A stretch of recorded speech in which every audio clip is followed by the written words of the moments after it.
ఫార్మాసిటీలోని Tagore ల్యాబొరేటరీస్లో విషవాయువులు leak అయ్యాయి.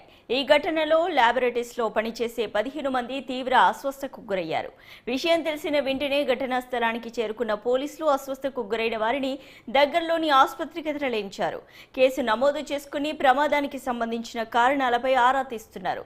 గతంలోనూ ఈ ఫార్మాసిటీలో పలు ప్రమాదాలు జరిగినట్లు గుర్తించారు. ప్రమాదానికి సంబంధించిన పూర్తి వివరాలు ఇంకా తెలియాల్సి ఉంది.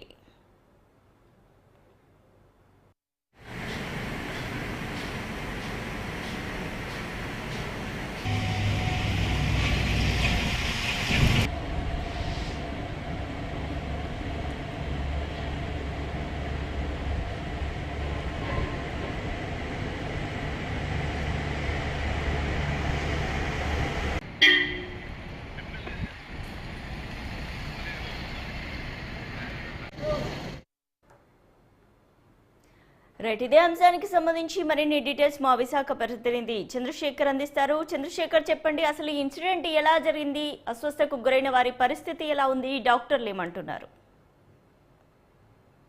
సుష్మా, నిన్న రాత్రి 9:30-10 గంటల ప్రాంతంలో పరవాడ ఫార్మాకు సంబంధించినటువంటి టాగూర్ ల్యాబొరేటరీస్ లో అయితే స్వల్ప ప్రమాదం చోటు చేసుకుంది. అయితే ఈ ప్రమాదం కార్మికులు అస్వస్థకు గురైనటువంటి పరిస్థితి అయితే ప్రధానంగా చెప్పుకోవచ్చు. వారిలో ఈ రోజు మృతి చెందిన ఘటన అయితే స్థానికంగా కలకలం రేపిందని చెప్పుకోవచ్చు. అయితే నిన్న రాత్రి ప్రమాదం జరిగినప్పటికీ ఆ విషయాన్ని బయటికి రానివ్వకుండా యాజమాన్యం అయితే ఇప్పటి వరకు దాచిపెట్టిన పరిస్థితి కనిపిస్తుంది. ప్రధానంగా ఒడిశాకు చెందినటువంటి ఓ కార్మికుడు మృతి చెందడంతో విషయం అయితే బయటికి వెలుగులోకి వచ్చిన పరిస్థితి కనిపిస్తుంది. అయితే తరచూ ఫార్మాసిటీకి సంబంధించినటువంటి పలు కంపెనీల్లో ప్రమాదాలు చోటు చేసుకుంటున్నప్పటికీ అధికారుల భద్రత కానీ లేదా అక్కడ ఉన్నటువంటి పర్యవేక్షణ కానీ పూర్తిగా లోపించిందని చెప్పుకోవచ్చు. అయితే ఏదైతే టాగూర్ ఫార్మాకు సంబంధించినటువంటి ఆ ల్యాబొరేటరీస్ ఉందో ఆ ల్యాబొరేటరీస్ లోని ఓ ట్యాంక్ ను శుభ్రం చేస్తున్న సమయంలో దాదాపు 9 మంది కార్మికులు అక్కడికి వెళ్ళినటువంటి పరిస్థితి ఉంది. ట్యాంక్ క్లీన్ చేస్తున్న సమయంలో పూర్తిగా వారిలో ఒకరైతే మూర్చిపోయిన పరిస్థితి కనిపించింది. అలాగే మరో 8 మంది కూడా అస్వస్థకు గురయ్యారు. హుటాహుటిన తోటి కార్మికులు వారందరినీ కూడా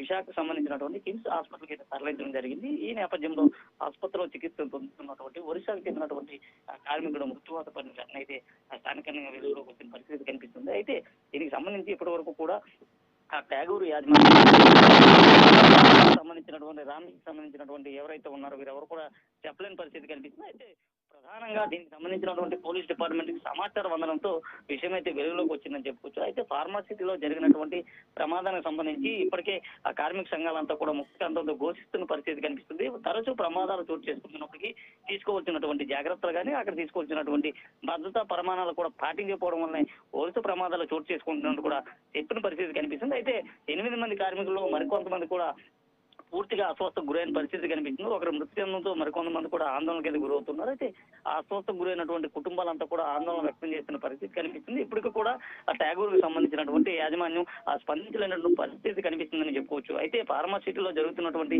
ప్రమాదాల వెనక అధికారులు పూర్తిగా లోపభూయిష్టంగానే చేస్తున్నట్టు తెలిసింది. దీనికి సంబంధించి ఇప్పటికే అధికారుల ప్రాంతానికి అయితే చేరుకోవడం జరిగింది.